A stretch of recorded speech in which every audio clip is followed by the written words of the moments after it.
नमस्कार। मेरा पूरा देश सुन रहा है। राष्ट्र की आवाज 130 करोड़ लोगों की एक ही आवाज आपके साथ।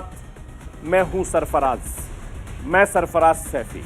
आपको बताना चाहता हूं, बीजेपी नेता के एक विवादित बयान ने मेरे हिंदुस्तान का बड़ा नुकसान कर दिया है। बीजेपी नेता के विवादित बयान ने मेरे हिंदुस्तान का सामाजिक सौहार्द बिगाड़ दिया है। बीजेपी के नेता ने विवादित बयान ने पड़ोसी मुल्क पाकिस्तान को एक बड़ा मौका दे दिया है। पाकिस्तान ने गल्फ देशों के साथ मेरे हिंदुस्तान के रिश्ते को चोट पहुंचाने का काम किया है। ये चोट बहुत बड़ी है, ये नुकसान बहुत बड़ा है। इसकी गंभीरता को समझते हुए भारतीय जनता पार्टी ने अपने नेताओं पर एक्शन लिया है। नुपुर शर्मा को 6 साल के लिए पार्टी से निलंबित कर दिया। कैसे एक विवादित बयान मेरे हिंदुस्तान को नुकसान पहुंचा रहा है, कैसे विवादित बयानों पर बीजेपी का एक्शन प्लान मोदी ब्रांड की चमक बढ़ा रहा है, मैं आपको बताऊंगा भी और समझाने की कोशिश भी करूंगा। देर से ही सही, विवादित बयान पर दिल्ली पुलिस का एक्शन सामने आ रहा है। जितने भी लोगों ने विवादित बयान दिया, सबका खाता दिल्ली पुलिस के दफ्तर में खोला जा रहा है। नुपुर शर्मा और नवीन जिंदल से लेकर कई लोगों पर एफआईआर दर्ज कर दी गई है और दिल्ली पुलिस ने साफ कर दिया है कि नफरत भरे बयानों से माहौल बिगाड़ने वालों को अब बख्शा नहीं जाएगा। इस लिस्ट में सांसद असदुद्दीन ओवैसी का नाम भी है।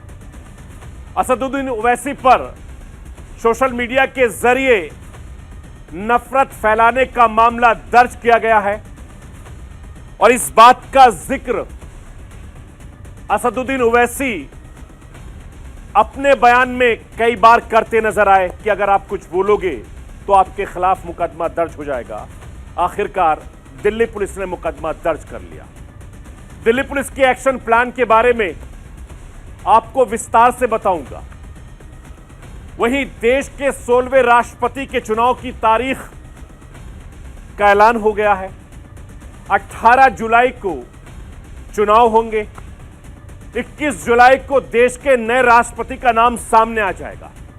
मैं आपको यह बताना चाहता हूं कि राष्ट्रपति चुनाव में वोट देने के लिए एक खास पैन का इस्तेमाल किया जाता है। अगर कोई और इस पैन का इस्तेमाल करेगा तो उसका वोट रद्द हो जाएगा। कैसे होता है राष्ट्रपति पद के लिए चुनाव? राष्ट्रपति चुनाव से जुड़ी हर जरूरी बात आपको बताऊंगा भी और दिखाने की कोशिश भी करूंगा। दुनिया की आवाज को मैं देश तक पहुंचाता हूं। अपने हिंदुस्तान के कोने कोने की आवाज को मैं दिल्ली तक पहुंचाता हूं। नेताओं की आवाज को मैं आम लोगों तक पहुंचाता हूं। आम लोगों की आवाज को मैं अपने हिंदुस्तान के हुक्मरानों तक पहुंचाता हूं। आपकी आवाज से मिलती है मेरी आवाज और बन जाती है राष्ट्र की आवाज।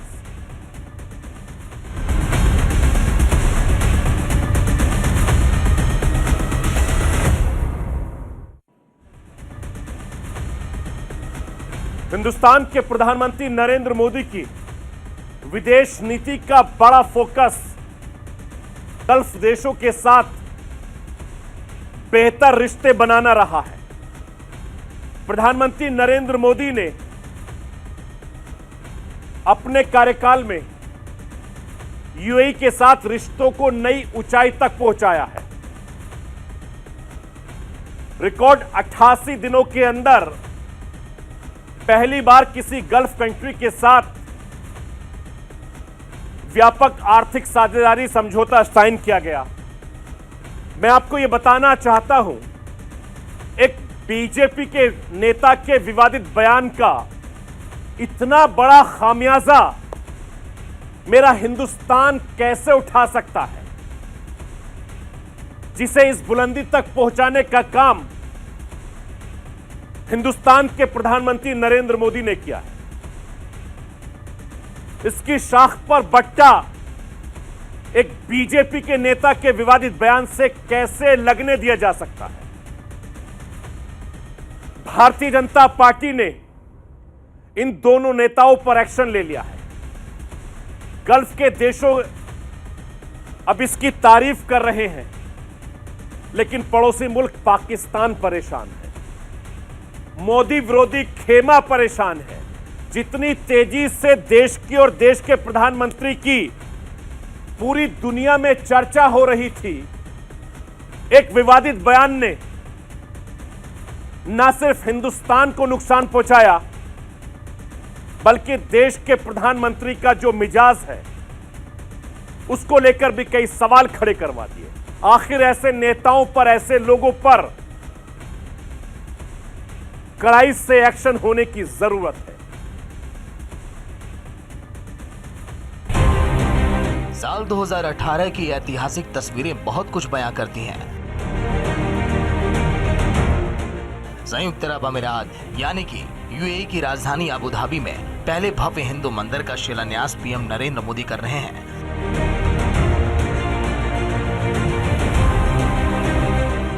यूएई में रहने वाले 35 लाख भारतीय समुदाय, जो वहां की आबादी का 30% हिस्सा रहा है, ये हिंदू मंदिर उनके लिए तो बड़ा उपहार होगा ही, साथ ही ये पल और ये तस्वीरें भारत और यूएई के बीच संबंधों को नई ऊंचाई पर ले जाने का ऐलान भी है। कारोबारी रिश्तों के समानांतर इस मंदिर की पूरी योजना दो देशों के बीच संबंधों की गहराई को दिखाती है। मंदिर का निर्माण अबू धाबी के प्रिंस शेख मोहम्मद बिन जायद अल नहयान द्वारा उपहार में दी गई 55,000 वर्ग मीटर जमीन पर किया जा रहा है। इसके साथ ही यूएई सरकार ने इतनी ही जमीन मंदिर परिसर में पार्किंग सुविधा के निर्माण के लिए दी है। अपने कार्यकाल की शुरुआती 3 वर्षों के भीतर पीएम नरेंद्र मोदी ने यूएई के 2 यात्राएं की। इससे उनकी विदेश नीति में गल्फ देशों पर विशेष फोकस का अंदाजा आसानी से लगाया जा सकता है।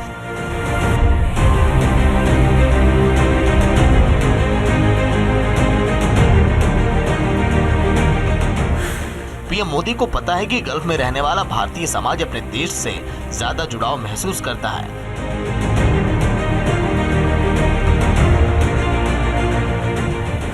मजबूत सांस्कृतिक रिश्ते दोनों देश के बीच कारोबारी रिश्तों को नई ऊंचाई पर ले जा सकते हैं।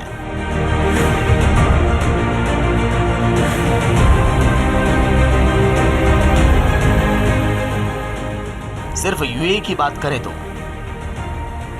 अमेरिका और चीन के बाद यूएई भारत का तीसरा सबसे बड़ा व्यापारिक साझेदार है। कच्चे तेल और ऊर्जा के क्षेत्र में यह भारत का महत्वपूर्ण सहयोगी है। यूएई की इकोनॉमी $800 अरब की है। यहाँ रहने वाले प्रवासी भारतीय मजबूत कड़ी का काम करते हैं। भारत का बड़ा बाजार अप्रवासी भारतीयों को आकर्षित करता है। प्रधानमंत्री का फोकस किस कदर गल्फ देशों पर रहा, किस तरह से उन्होंने इसे बढ़ाने में पर्सनल डिप्लोमेसी का सफल इस्तेमाल किया, किस तरह से उन्होंने अपने बड़े कारोबारी साझेदार देश यूएई के साथ रिश्तों को लगातार मजबूत किया है। इसकी मिसाल इसी साल फरवरी महीने में दोनों देशों के बीच हुई आर्थिक समझौते वाली साझेदारी है, जिसमें आपसी व्यवहार को $100 अरब की पार ले जाने का लक्ष्य रखा गया। 18 फरवरी 2022 को भारत और संयुक्त अरब अमीरात के बीच व्यापक आर्थिक साझेदारी समझौता CEPA हुआ। दोनों देशों के द्विपक्षीय संबंधों को मजबूत करने की दिशा में बड़ा कदम माना जा रहा है। आपसी कारोबार $100 अरब के पार ले जाने का लक्ष्य रखा गया। CEPA संधि के तहत व्यापार और निवेश बढ़ाने पर भी जोर दिया जाता है। इसके लिए हर तरह के टैरिफ कम करने के साथ व्यापार के रास्ते में आने वाली अड़चनों को दूर करने पर जोर रहता है। खास बात यह है कि यह भारत का किसी भी अरब देश से हुई पहली CEPA संधि है।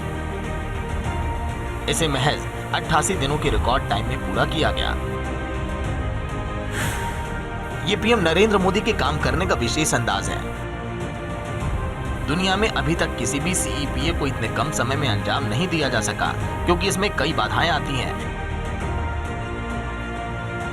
ऐसे भारत और यूएई के बीच रिश्तों की गहराई का पता चलता है, जिसे पीएम नरेंद्र मोदी ने अपने कार्यकाल के दौरान आपसी प्यार और विश्वास से सींचा है।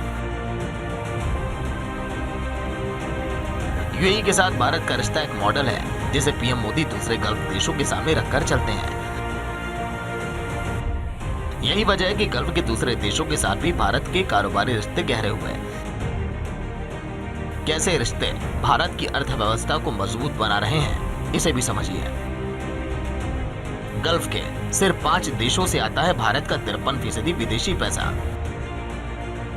यूएई से 26.9%, सऊदी अरब से 11.6%, कतर से 6.5%, कुवैत से 5.5%, ओमान से 3.0% विदेशी धन भारत आता है। साल 2019-20 में गल्फ देशों में रहने वाले भारतीय लोगों ने 6.5 लाख करोड़ रुपए से ज्यादा पैसा देश भेजा। ये आंकड़े इस बात की गवाही देती हैं कि कैसे पीएम मोदी की विदेश नीति में खाड़ी देशों का विशेष महत्व रहा। कैसे पीएम मोदी ने गल्फ देशों के साथ अपने रिश्तों को सींचा है, इतने सालों में इसे इतना मजबूत किया।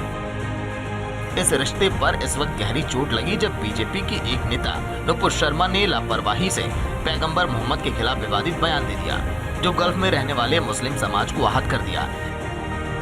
एक टीवी डिबेट में दिए गए विवादित बयान को पाकिस्तान ने हथियार के रूप में इस्तेमाल किया।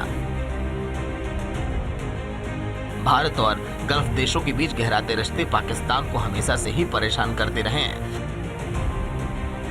ऐसे में नुपुर शर्मा के बयान ने पाकिस्तान को अच्छा मौका दे दिया। पाकिस्तान ने गल्फ देशों को सुलगाने का सफल प्रयास किया। जाहिर है, जिस रिश्ते को पीएम मोदी ने इतने सालों में सींचा है, उसे इतनी आसानी से खत्म नहीं होने दिया जा सकता। फौरन बीजेपी की तरफ से एक्शन सामने आया। नुपुर शर्मा को पार्टी से 6 सालों के लिए निष्कासित कर दिया गया। आगे अब कानूनी एक्शन की भी तैयारी है। हालांकि गल्फ देशों की तरफ से बीजेपी के एक्शन को सराहा जाने लगा, लेकिन कुछ ऐसे भारत विरोधी खेमे अभी भी इस मसले को सुलगाए रखना चाहते हैं। मोदी विरोधी खेमा अभी भी संभावनाएं तलाश रहा है। इस मोदी विरोधी खेमे की बेचैनी की वजह भी है, इसे समझिए। पिछले 8 सालों में पीएम मोदी ने जिस दृढ़ता का परिचय दिया, आम जनता में उनकी छवि ऐसे टफ नेता की बनी है जो मुश्किल फैसलों से सबको हैरान करता रहा है। जाहिर है, नुपुर शर्मा पर बीजेपी का एक्शन पीएम मोदी की इस छवि को मजबूती देगा। जिस तरह से पिछले कुछ दिनों से पूरा माहौल हिंदू मुसलमान हुआ पड़ा है, बीजेपी का ये एक्शन उस पर भी लगाम लगाने का काम करेगा। पीएम मोदी ने अपने आचार व्यवहार से हिंदू नेता वाली छवि को स्वीकार्य सा बना लिया। अब इसे और चमकाने की जरूरत नहीं मानी जाती है। ऐसे में ध्रुवीकरण वाले भड़काऊ बयानबाजियों पर रोक का सीधा फायदा पीएम मोदी को ही मिलेगा। इसका फायदा भी मोदी ब्रांड को जरूर होगा। पीएम मोदी बीजेपी के इकलौते ऐसे नेता माने जाते हैं जिनमें हिंदुत्व के आगे बढ़कर विकास और सरकारी योजनाओं के मुद्दों पर वोट खींचने की ताकत है। इसमें किसी को कोई संशय नहीं कि पीएम मोदी दुनिया की सबसे बड़ी राजनीतिक पार्टी का सबसे बड़ा और चमकीला ब्रांड है। इसे तैयार करने में सबसे ज्यादा मेहनत भी पीएम मोदी ही करते हैं।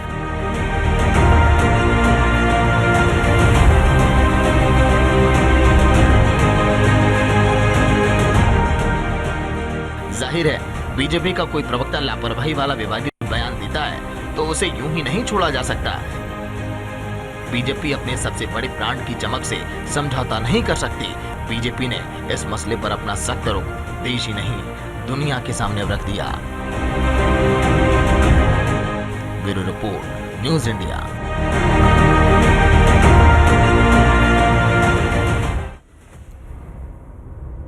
और राष्ट्र की आवाज में रुकूंगा एक छोटे से ब्रेक के लिए। ब्रेक के बाद जब वापस आऊंगा तो आपको बताऊंगा कि हेट स्पीच देने वालों पर अब दिल्ली पुलिस ने कैसे कसा है शिकंजा। आखिर किन किन नेताओं के खिलाफ हुई है एफआईआर दर्ज, बताऊंगा इस छोटे से ब्रेक के बाद। आप कहीं मत जाइए, बने रहिए मेरे साथ और देखते रहिए राष्ट्र की आवाज।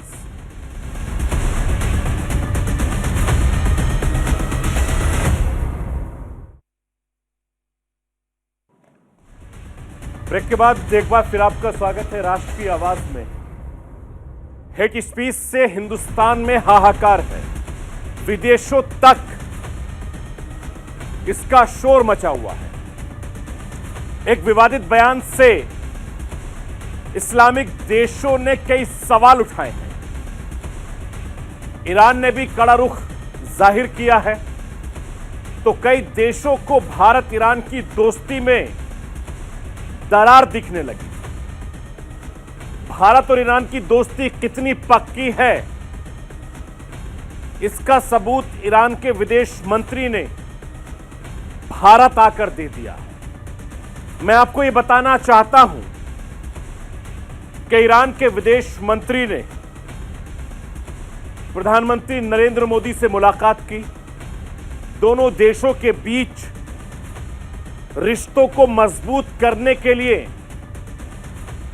कई अहम मुद्दों पर बातचीत हुई और इस बातचीत से दुनिया के कई देशों में एक बड़ा संदेश जाएगा।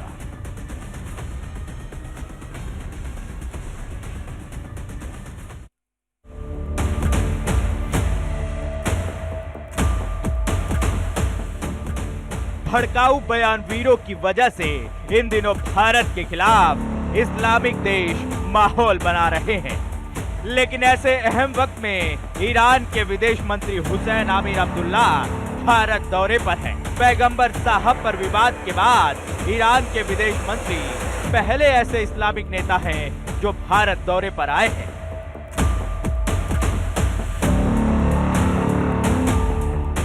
भारत दौरे पर आए ईरान के विदेश मंत्री हुसैन आमिर अब्दुल्ला ने पीएम मोदी से मुलाकात की और दोनों देशों के बीच द्विपक्षीय सहयोग को आगे बढ़ाने के मुद्दे पर बात की।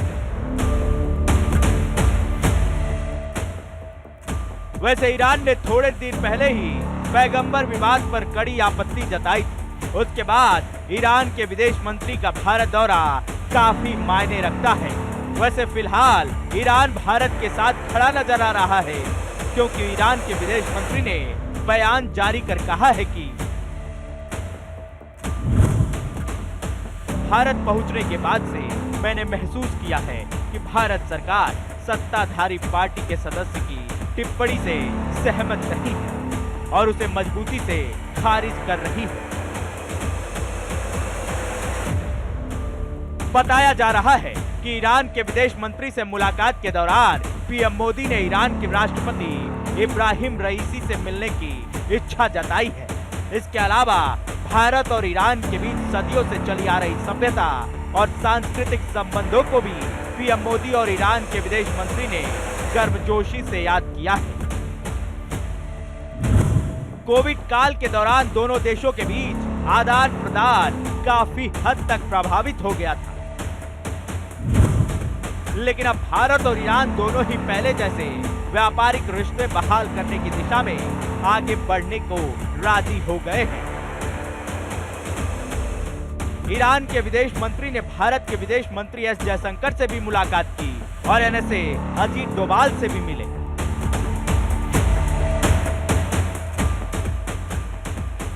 भारत और ईरान के संबंध दशकों पुराने हैं। मोदी राज में भारत के ईरान से रिश्ते और मजबूत हुए हैं। ऊर्जा संपन्न ईरान के दक्षिण तट पर चाबहार पोर्ट को भारत ही विकसित कर रहा है। कनेक्टिविटी के लिहाज से चाबहार एयरपोर्ट बहुत अहम है, क्योंकि इससे अफगानिस्तान सहित मध्य एशिया में व्यापार संबंधों में मजबूती आएगी। कजाकिस्तान और उज्बेकिस्तान जैसे देश भी भारत के साथ व्यापार करने और हिंद महासागर क्षेत्र तक पहुंच बनाने के लिए चाबहार पोर्ट का इस्तेमाल कर सकेंगे। इसके अलावा अंतर्राष्ट्रीय उत्तर दक्षिण परिवहन गलियारा पर भी तेजी से काम जारी है, जो ईरान के जरिए भारत को रूस से जोड़ता है।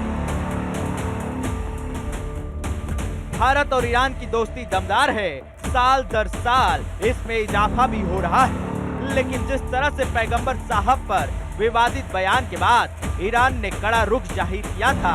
उसके बाद भारत ईरान की दोस्ती के विरोधी दूसरे देशों को लग रहा था कि भारत और ईरान की दोस्ती में दरार पड़ जाएगी, लेकिन विवाद के बीच ही ईरान के विदेश मंत्री का भारत दौरा बहुत कुछ इशारा कर रहा है। ईरान के विदेश मंत्री पैगंबर साहब पर विवादित बयान देने वालों पर कार्रवाई से खुश हैं और त्वरित कार्रवाई पर भारत की तारीफ भी कर रहे हैं। अब ईरान के विदेश मंत्री भारत में ही हैं और मुंबई के बाद हैदराबाद भी जाएंगे, जिससे साफ है कि ईरान और भारत की दोस्ती पर विवाद का कोई असर नहीं पड़ा है और दोनों देश विकास के मुद्दे पर भी आगे बढ़ने को तैयार हैं।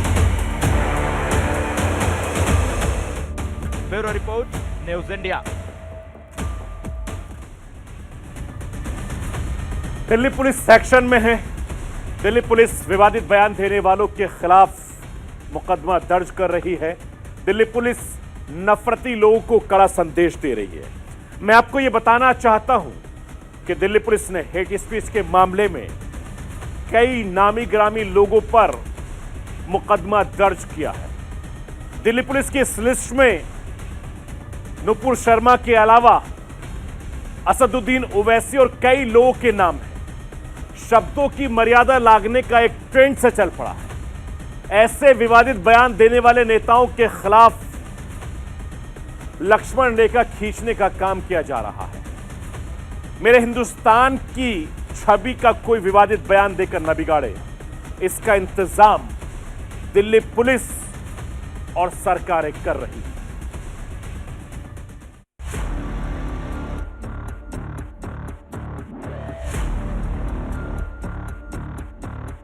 भड़काऊ बयानों को लेकर दिल्ली पुलिस सख्ती के मूड में है।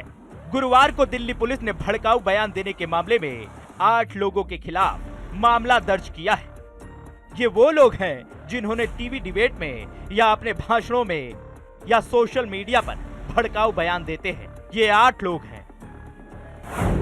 दिल्ली बीजेपी के पूर्व मीडिया प्रभारी नवीन जिंदल, पत्रकार सबा नकवी, हिंदू महासभा की सदस्य पूजा शकुन पांडे, राजस्थान के मौलाना मुफ्ती नदीम, पीस पार्टी के प्रवक्ता शादात चौहान, एआईएमआईएम के चीफ असदुद्दीन ओवैसी, बीजेपी की पूर्व प्रवक्ता नुपुर शर्मा एवं महंत यतीन नरसिम्हानंद।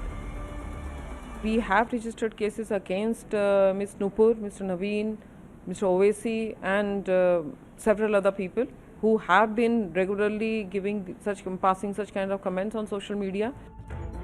आपको बता दें कि असदुद्दीन ओवैसी ने संघ प्रमुख मोहन भागवत के खिलाफ आपत्तिजनक टिप्पणी की थी। उसी टिप्पणी को संज्ञान में लेते हुए दिल्ली पुलिस ने असदुद्दीन ओवैसी के खिलाफ मामला दर्ज किया है। हैरानी है कि जिन 8 लोगों पर केस दर्ज किया गया है वो सभी जिम्मेदार लोग हैं, हाईली एजुकेटेड लोग हैं। बावजूद इसके बोलचाल में मर्यादा का ध्यान नहीं रख पाते। बातों में मर्यादा का ध्यान न रखना नुपुर शर्मा को भी भारी पड़ रहा है। पैगंबर साहब पर दिए गए उनके बयान पर सियासत अभी भी तेज है।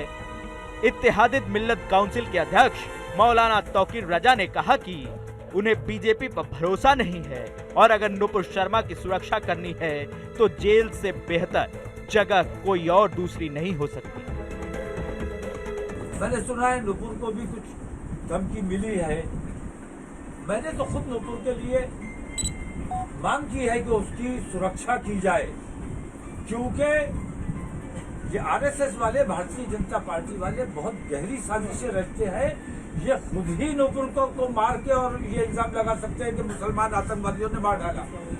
इसलिए हम ये चाहते हैं कि उसकी कड़ी सुरक्षा की जानी चाहिए और जेल से अच्छी सुरक्षा कहीं नहीं हो सकती। अगर उसकी जान बचाना चाहते हो, वाकई उसकी सुरक्षा करना चाहते हो, तो उसके कितनी कंपनी फोर्स लगा दो, जेल से अच्छी सुरक्षा कहीं नहीं मिल सकती। उसे जेल में भेज देना चाहिए।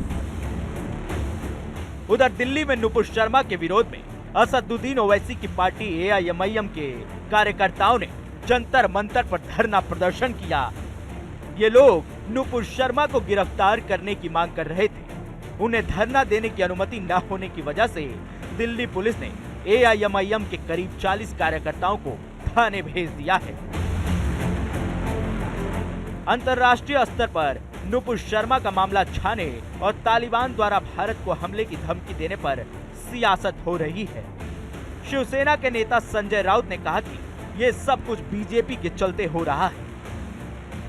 कौन जिम्मेदार है उसके लिए? इस देश में जो टेररिज्म बढ़ने जा रहा है या धमकियां मिल रही है, उसके लिए भारतीय जनता पार्टी जिम्मेदार है। देश में सब कुछ ठीक चल रहा था, लेकिन बीजेपी की जो प्रवक्ता है, भारतीय जनता पार्टी है, तो देश का माहौल बिगाड़ना चाहती है, दो धर्मों में झगड़े लगाना चाहती है। लेकिन ये इस हद तक गया कि प्रॉफिट मोहम्मद पैगंबर के ऊपर भी इस प्रकार की टिप्पणी की गई, तो पूरा विश्व में जो इस्लामिक कंट्रीज है, जो उनको मानने वाले लोग हैं, वो आहत में आ गए हैं। तो इसलिए फिर एक बार हिंदुस्तान को खतरा पैदा हुआ है, और उसके लिए अगर कुछ होता है इस देश में, तो उसके लिए सिर्फ और सिर्फ भारतीय जनता पार्टी जिम्मेदार है। नुपुर शर्मा को लेकर मुस्लिम समाज में बेहद गुस्सा है। जगह जगह पर उनके बयान का विरोध हो रहा है। देश से लेकर विदेश तक नुपुर शर्मा का विरोध हो रहा है। ये जो बात आपने कही नूपुर की धमकी, ये हमारी संस्कृति को शोभा नहीं देता। हिंदू या मुसलमान किसी को भी के पाँव के जूते के नीचे किसी महिला की तस्वीर को रौंदा जाए, क्या इस्लामिक संस्कृति में ये जायज़ है? हिंदू संस्कृति तो आप छोड़ दीजिए। उसके सिर पे 1 करोड़ की धमकी, पार्टी तो उस पर कार्रवाई कर चुकी, उसको जान से मारने की धमकी, ये बहुत अशोभनीय है और इसी बात से मैं चिंतित हुई। लेकिन मुझे पता है गृह मंत्रालय बिल्कुल ठीक कार्रवाई करेगा। शिवसेना ने नुपुर मामले को लेकर सरकार को घेरा। शिवसेना नेता प्रियंका चतुर्वेदी ने कहा कि बीजेपी की गलतियों की वजह से भारतीय अधिकारियों को माफीनामा लिखकर विदेश भेजना पड़ रहा है। आज पहली बार देश के इतिहास में हुआ होगा, डिप्लोमेटिक सर्विसेज में हुआ होगा कि 13 से ज़्यादा देशों को हम क्लैरिफिकेशन दे रहे हैं, क्योंकि भारतीय जनता पार्टी का जो ये इलेक्शन स्ट्रैटेजी का टूल किट है ध्रुवीकरण करने का, उनके प्रवक्ता उसमें गिल्टी पाए गए हैं और कार्रवाई करनी पड़ी है। तो ये देश को शर्मसार करने वाली चीज़ें, देश को बंटवारा करने वाली चीज़ें ये भारतीय जनता पार्टी करती है और एक्सपोज होंगे भी। आपको बता दें कि बीजेपी की पूर्व प्रवक्ता नुपुर शर्मा ने एक टीवी शो के दौरान पैगंबर मोहम्मद पर अपमानजनक टिप्पणी की थी। इसके बाद से ही देश से लेकर विदेश तक इस पर बवाल हो रहा है। हालांकि बीजेपी पहले ही कार्रवाई करते हुए नुपुर शर्मा को सस्पेंड कर चुकी है, लेकिन अब नुपुर की गिरफ्तारी की मांग हो रही है। Bureau report, news India.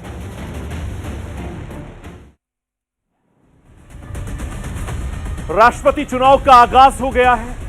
राष्ट्रपति चुनाव की तारीख का ऐलान हो गया है। अगले महीने की 21 तारीख को देश को नए महामहिम मिल जाएंगे।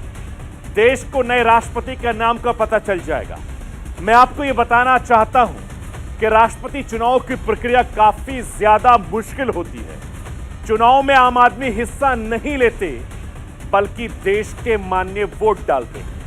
लोकसभा, राज्यसभा के सांसद समेत विधानसभा के विधायक वोट करते हैं। और सबसे बड़ी बात यह है कि अब राष्ट्रपति चुनाव के लिए कोई सियासी दल विहिप जारी नहीं कर सकता। Date on which a poll shall, if necessary, be taken is 18th of July 2022. That happens to be Monday. Thereafter, we collect all the ballot boxes and bring it back to Delhi. And date on which counting, if required, shall be taken and result declared. That would be 21/7/2022.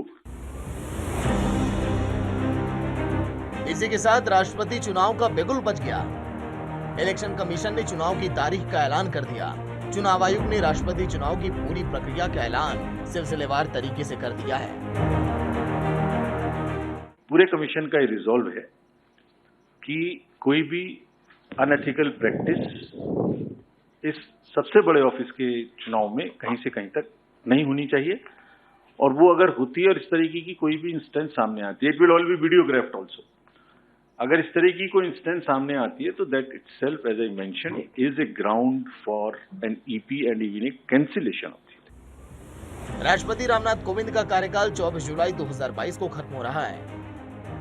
पिछली बार 17 जुलाई 2017 को राष्ट्रपति चुनाव हुए थे, लेकिन इस बार इसमें थोड़ा सा बदलाव हुआ है। 15 जून को अधिसूचना जारी,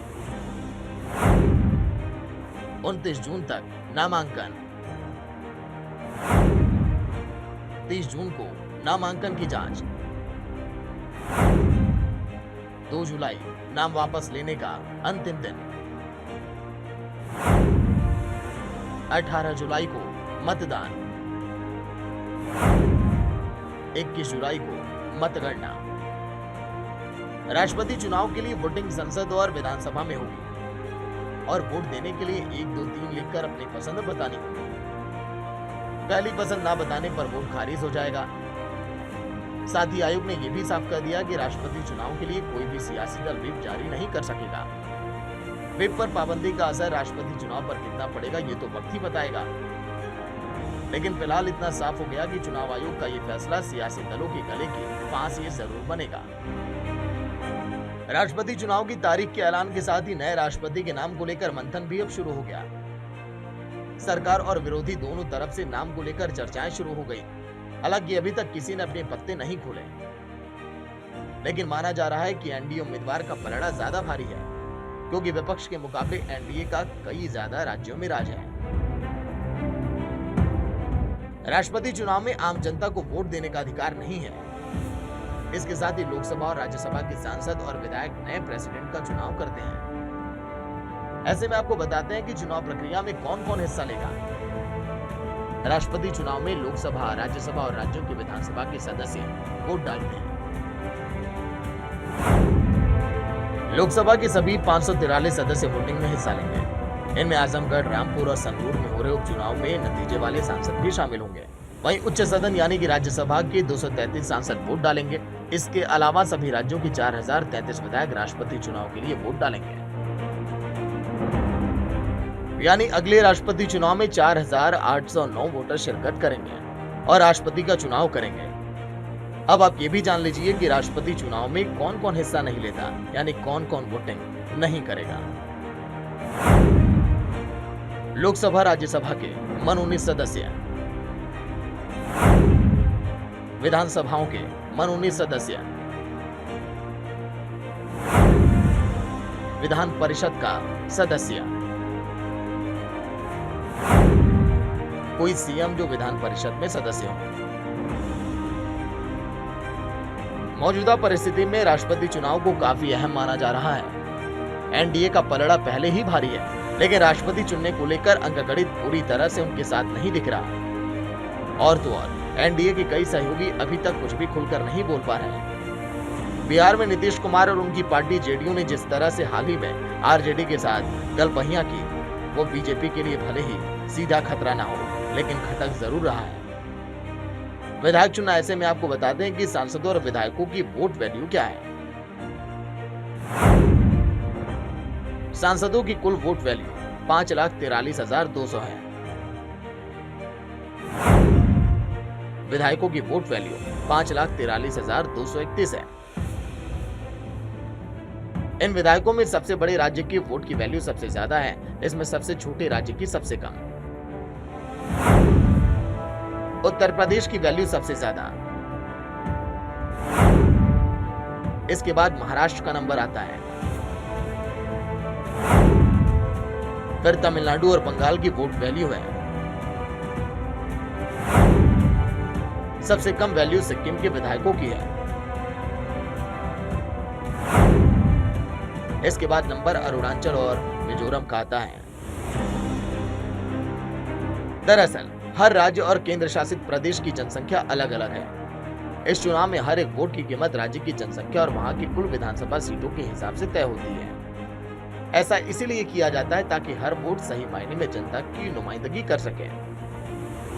राष्ट्रपति के नाम को लेकर मंथन शुरू हो गया, लेकिन सरकार और विपक्षी दल किस पर दांव लगाएंगे कोई नहीं जानता। खासकर बीजेपी किसको उम्मीदवार बनाएगी किसी को भनक तक नहीं लगती। 2017 में बीजेपी ने अचानक रामनाथ कोविंद के नाम का ऐलान राष्ट्रपति चुनाव के लिए किया। तब लोग आश्चर्यचकित हो गए, क्योंकि सियासी गलियारों में रामनाथ कोविंद के नाम की चर्चा दूर दूर तक नहीं थी। इस बार भी शायद ऐसा ही कुछ बीजेपी करने जा रही है, क्योंकि अभी तक एनडीए उम्मीदवार का नाम उजागर नहीं हुआ। अब जबकि चुनाव की तारीख का ऐलान हो गया है, ऐसे में चुनावी चौसर पर बिसात बिछनी अब शुरू हो गई। चौसर पर कौन बाजी मारेगा, कौन हार जाएगा, ये तो 21 जुलाई को पता चल जाएगा। लेकिन महामहिम के लिए महारण का आगाज हो चुका है। Bureau report, news India. राष्ट्रपति चुनाव का काउंटडाउन शुरू हो गया है। 21 जुलाई को देश को नए राष्ट्रपति मिल जाएंगे। आइए मैं आपको ग्राफिक्स के जरिए बताता हूं कि अभी तक जितने भी राष्ट्रपति हुए हैं उनका कार्यकाल क्या रहा है, उनकी क्या खास बातें रही हैं। जरा देखिए, देश के पहले मुस्लिम राष्ट्रपति डॉक्टर जाकिर हुसैन साहब, फखरुद्दीन अली साहब दूसरे राष्ट्रपति रहे हैं, एपीजे कलाम साहब, ये 3 राष्ट्रपति रहे हैं देश के मुस्लिम।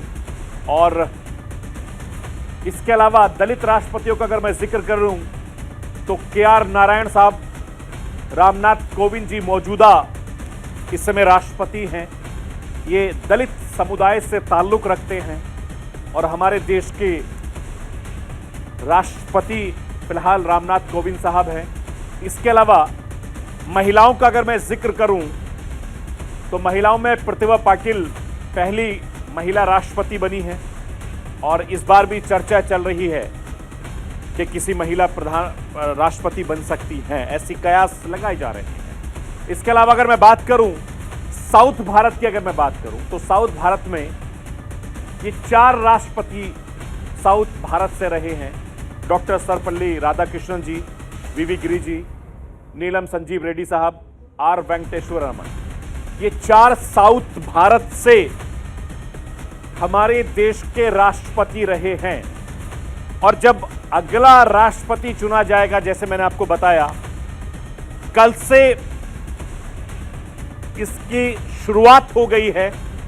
अगला देश का राष्ट्रपति कौन होगा उस पर मोहर लग जाएगी, क्योंकि राज्यसभा चुनाव के लिए कल का दिन काफी ज्यादा अहम है। 57 सीटों पर होने वाले चुनाव 41 निर्विरोध चुन लिए गए हैं। बाकी जो 16 बचे हैं उस पर कल चुनाव होने वाला है। और मैं आपको ये बताना चाहता हूं कि 4 राज्यों के चुनावी घमासान के बारे में भी आपको बताना चाहता हूं। वहां के सियासी समीकरण क्या हैं वो आप समझिए, ये मैं आपको समझा रहा हूं। देखिए, महाराष्ट्र का मैं सबसे पहले जिक्र करना चाहूंगा। महाराष्ट्र में 6 राज्यसभा की सीटें हैं। बीजेपी की तरफ से पीयूष गोयल, अनिल बोड़े, धनंजय महाडिक, इन लोगों के नाम बीजेपी की तरफ से है। शिवसेना की तरफ से संजय राउत का नाम है, संजय पवार का नाम है, ये 2 लोग हैं। इसके अलावा अगर मैं बात करूं कांग्रेस की तरफ से, तो कांग्रेस की तरफ से जो अगला नाम है वो इमरान प्रतापगढ़ी का है। इमरान प्रतापगढ़ी कांग्रेस की तरफ से उम्मीदवार हैं। इसके अलावा एनसीपी की तरफ से भी एक नाम सामने आ रहा है, प्रफुल्ल पटेल का। प्रफुल्ल पटेल पहले भी कद्दावर मंत्री रहे और देश के जाने माने बिजनेसमैन भी हैं, लेकिन यहां पर भी पेच फंसता नजर आ रहा है। महाराष्ट्र में भी किसी सीटों पर पेच फंसेगा, उसकी तस्वीर साफ हो जाएगी। कर्नाटक की मैं बात करूं तो कर्नाटक में 4 सीटें हैं, जिसमें निर्मला सीतारमण, जगेश और लहर सिंह सुरोया कर्नाटक की 4 सीटों में, और कांग्रेस की तरफ से जयराम रमेश, मंसूर अली खान, इनके नाम गए हैं कांग्रेस की तरफ से। कर्नाटक की अगर मैं बात करूं तो ये कर्नाटक का आंकड़ा मैं आपको दिखा रहा हूं। इसके अलावा अगर राजस्थान का मैं जिक्र करूं तो राजस्थान की लड़ाई भी बड़ी दिलचस्प होने वाली है, क्योंकि राजस्थान में घनश्याम तिवारी जी बीजेपी की तरफ से हैं, 4 सीटें हैं और यहां पर भी समीकरण बनता बिगड़ता दिखाई देगा। कांग्रेस की तरफ से मुकुल वासनिक, रणदीप सुरजेवाला, प्रमोद तिवारी, 3 नाम ये हो गए और एक निर्दलीय हैं, यानी निर्दलीय में सुभाष चंद्रा जी, उनका नाम है। तो यहां भी पेच फंसेगा। इसके अलावा हरियाणा का मैं जिक्र करूं तो हरियाणा में 2 सीटें हैं, लेकिन कैंडिडेट कई हैं। यहां पर बीजेपी की तरफ से कृष्णपाल पवार साहब हैं, कांग्रेस की तरफ से अजय माकन है और निर्दलीय की तरफ से कार्तिकेय शर्मा का नाम शामिल है। यहां पर भी पेच फंसता नजर आएगा और खासतौर से महाराष्ट्र, राजस्थान और उसके अलावा हरियाणा, इन 3 जगहों में चुनाव फंसता नजर आएगा, दिलचस्प होगा और तमाम जोड़ तोड़ की राजनीति भी देखी जाएगी। तो फिलहाल ये थी राष्ट्र की आवाज। कल फिर होगी आपसे मुलाकात। बाकी खबरों के लिए आप बने रहिए न्यूज़ इंडिया के साथ।